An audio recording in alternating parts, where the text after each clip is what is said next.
Assalamualaikum warahmatullahi wabarakatuh. Balik lagi bersama saya di channel Royal Fish.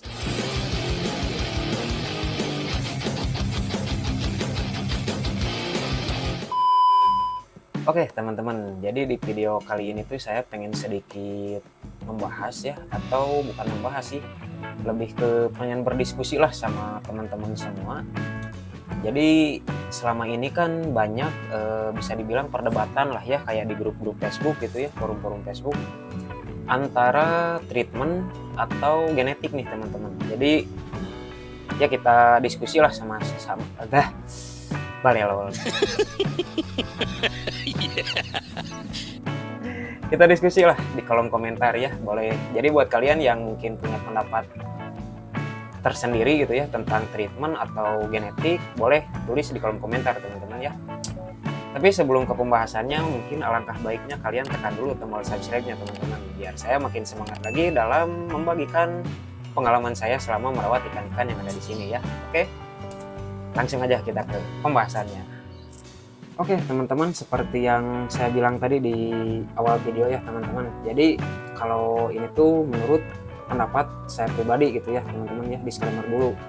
Jadi buat teman-teman yang mungkin punya pendapat yang berbeda atau misalkan punya pendapat sendiri lah gitu ya masing-masing, boleh tulis di kolom komentar teman-teman.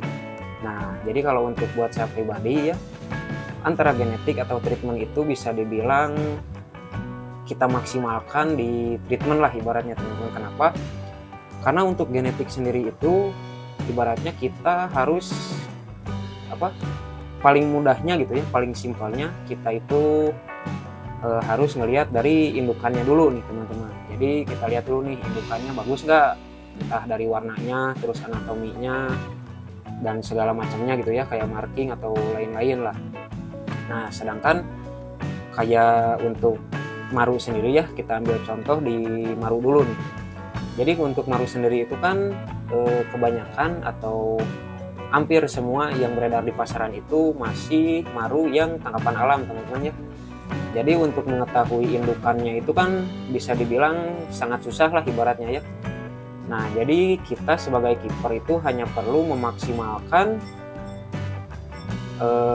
dalam melakukan treatment lah ibaratnya teman-teman. Jadi meskipun ya bisa dibilang untuk genetiknya itu, untuk maru itu kalau bahasa Sunda mah memilikan ya teman-teman ya, untung-untungan gitu kalau bahasa Indonesia mah. Jadi kalau kita kebetulan dapat yang bagus ya alhamdulillah gitu ya teman-teman. Biasanya untuk nge-treatment bunga atau warna itu jadi lebih cepat teman-teman. Tapi kalau misalkan dapat genetik yang kurang bagus, bukan jelek ya teman-teman, kurang bagus ibaratnya, nah mungkin dari segi waktu itu sedikit lama ibaratnya teman-teman. Terus misalkan seperti yang saya bilang tadi gitu ya, untuk genetik itu kan ngelihat dari indukannya nih. Nah kan sekarang di Indonesia sendiri itu udah banyak ya breeder-breeder yang berhasil ngebreed Cana Auranti ya teman-teman. Nah tapi kan kita harus ngelihat indukannya nih teman-teman. Jadi kita lihat dari markingnya, terus dari anatominya juga, dan juga warnanya dan segala macamnya lah ibaratnya ya. Nah tapi meskipun kita bisa lihat gitu ya indukannya seperti apa, bagus atau enggaknya gitu ya teman-teman, tapi genetik yang diturunkan sama si indukan itu ke anak-anaknya nggak 100% bakal turun semua ibaratnya teman-teman. Atau gini, jadi misalkan dalam satu indukan gitu ya, satu pasang indukan menghasilkan kurang lebih misalkan 100 ekor nih teman-teman. Nah dari 100 ekor itu mungkin hanya beberapa persen aja atau beberapa ekor aja gitu yang ibaratnya dapat gen yang bagus sesuai dengan indukannya gitu teman-teman ya. Nah jadi nggak semua atau nggak 100% genetik yang diturunkan sama si indukan itu bakal turun ke anaknya gitu teman-teman, atau si anakan itu tuh nggak akan persis lah sama indukannya gitu teman-teman ya. Jadi mungkin kalau buat saya pribadi itu tuh lebih kita tuh maksimalkan di treatment aja teman-teman, karena kan emang sulit juga ya untuk mencari genetik ikan yang bagus. tinggal kalau misalkan kalian dapat di Om Yoka nih, tinggal kita sortir aja yang menurut kira-kira kalian atau kita gitu ya. Kita lihat dari barnya, misalkan kayak Auranti itu markingnya misalkan yang rapi, atau kayak sekarang kan ramai banget tuh yang simit-simit misalkan. Kalau kayak Maru juga sama kan, barnya nyarinya yang simit-simit. Terus dari postur tubuhnya yang sekiranya ideal lah, ibaratnya nggak terlalu gendut, nggak terlalu kurus. Nah nanti setelah kita dapat bahanan yang enak gitu ya, yang sekiranya dari barnya rapi, terus misalkan simit, postur tubuhnya enak, nah nanti kita maksimalkan dengan cara mentreatment dia teman-teman ya, entah itu dari pakan, entah itu dari settingan tank, dan juga dari air sendiri tentunya teman-teman, karena air itu sangat-sangat berpengaruh untuk pertumbuhan si ikan ya teman-teman. Belum lagi ditambah lagi gitu ya sama lampu juga, karena sepengetahuan saya gitu ya, selama saya baca-baca di Mbah Google gitu ya, sama dengar-dengar dari YouTube juga, katanya untuk ikan itu sangat penting, tapi nggak semua ikan mungkin ya, untuk cana itu penting dikasih lampu teman-teman, karena kalau nggak dikasih lampu gimana ya, jadi pertumbuhannya kurang maksimal lah untuk menaikkan warnanya gitu ya. Makanya kebanyakan yang atau ikan-ikan yang nggak pakai lampu itu kebanyakan mereka itu pada gosong-gosong teman-teman ya, pada hitam-hitam gitu ya ibaratnya. Nah, jadi mungkin kalau buat saya pribadi ya emang gimana ya, bisa dibilang genetik emang lah ibaratnya nomor satu ya ibaratnya teman-teman. Bisa disebut 50% itu genetik si ikan lah kita taruh ya, ini mah anggapan saya aja. Nah sisanya yang 50% lagi itu kita bagi untuk treatment, pakan, dan juga settingan tank, ibaratnya itu sangat berpengaruh juga. Karena kenapa? Ya ibaratnya kalau kita misalkan dapat genetik ikan yang bagus teman-teman ya, tapi kita sebagai keeper atau yang merawat ikannya nggak maksimal gitu ya dalam memberikan perawatan, itu tuh sama aja bohong teman-teman.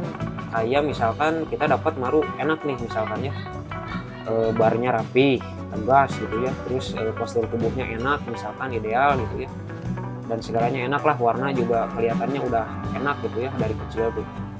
Nah kita yang rawat misalkan sebagai keeper gitu ya, enggak ngasih pakan atau settingan tank yang baik tuh, ibaratnya bisa membuat si ikan tuh jadi kurang enak dilihat juga teman-teman. Jadi ibaratnya misalkan kita kasih pakan yang enggak cukup atau nggak mencukupi nutrisi buat dia gitu ya teman-teman, kebutuhan nutrisi dia gitu. Nah jadi misalkan warnanya jadi pucat, terus dari ukuran tubuh juga jadi besar gitu ya, gemuk, gendut gitu ya.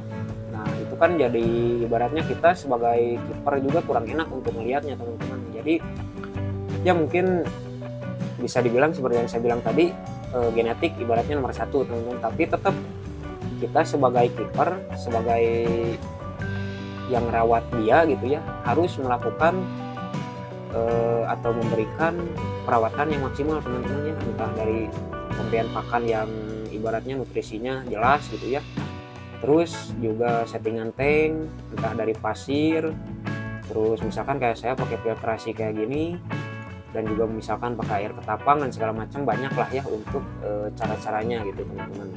Nah kita maksimalin di situ aja teman-teman, karena sayang juga kalau misalkan kita punya genetik yang bagus atau kita punya ikan yang punya genetik bagus itu nggak kita maksimalin di treatment, itu sama aja bohong ibaratnya teman-teman ya.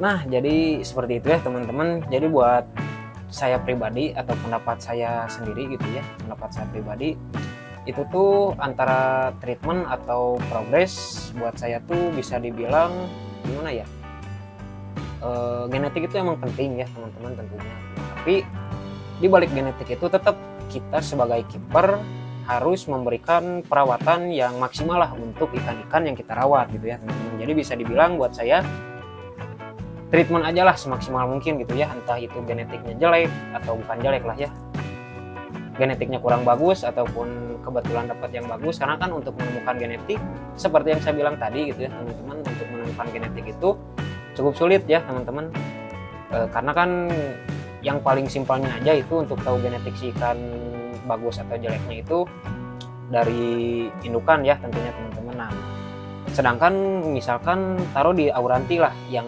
ibaratnya sekarang ini udah ramai lah untuk Auranti CB ya teman-teman. Jadi untuk Auranti juga ibaratnya yang udah jelas indukannya, misalkan si indukan jantannya sama betinanya itu udah kelihatan bagus, tapi enggak 100% menurunkan bakat yang dimiliki sama indukannya ke anak-anakannya gitu teman-teman ya. Jadi tetaplah ibaratnya meskipun kita udah lihat ikannya atau genetik si ikan dari indukannya itu bagus, tetap aja kita harus melakukan progres yang maksimal juga atau treatment yang maksimal juga supaya ikan-ikan kita ke depannya itu semakin cantik, semakin indah gitu ya saat kita lihat gitu teman-teman ya. Apalagi kasusnya di maru gitu ya teman-teman. Untuk Cana Maru sendiri kan yang banyak beredar di pasaran itu kebanyakan masih hasil tangkapan alam gitu ya teman-teman. Jadi pasti sedikit susah lah untuk menentukan genetik si ikan ini gitu ya, entah dari bar, dari warna, ataupun dari postur anatomi tubuhnya gitu teman-teman. Jadi kurang lebih seperti itulah untuk pendapat saya. Jadi buat teman-teman yang mungkin punya pendapat masing-masing gitu ya, atau pengen nambahin pendapat saya di sini, boleh tulis di kolom komentar teman-teman, oke? Jadi mungkin untuk video kali ini segitu aja ya teman-teman. Jangan lupa untuk tekan tombol like, komen juga, dan jangan lupa subscribe juga teman-teman tentunya. Jangan lupa juga untuk tekan tombol notifikasinya biar kalian gak ketinggalan info terbaru dari saya terkait eksperimen, treatment, tutorial, tips and trick, dan segala macamnya lah pokoknya ya. Jadi sekian untuk video kali ini. Assalamualaikum warahmatullahi wabarakatuh.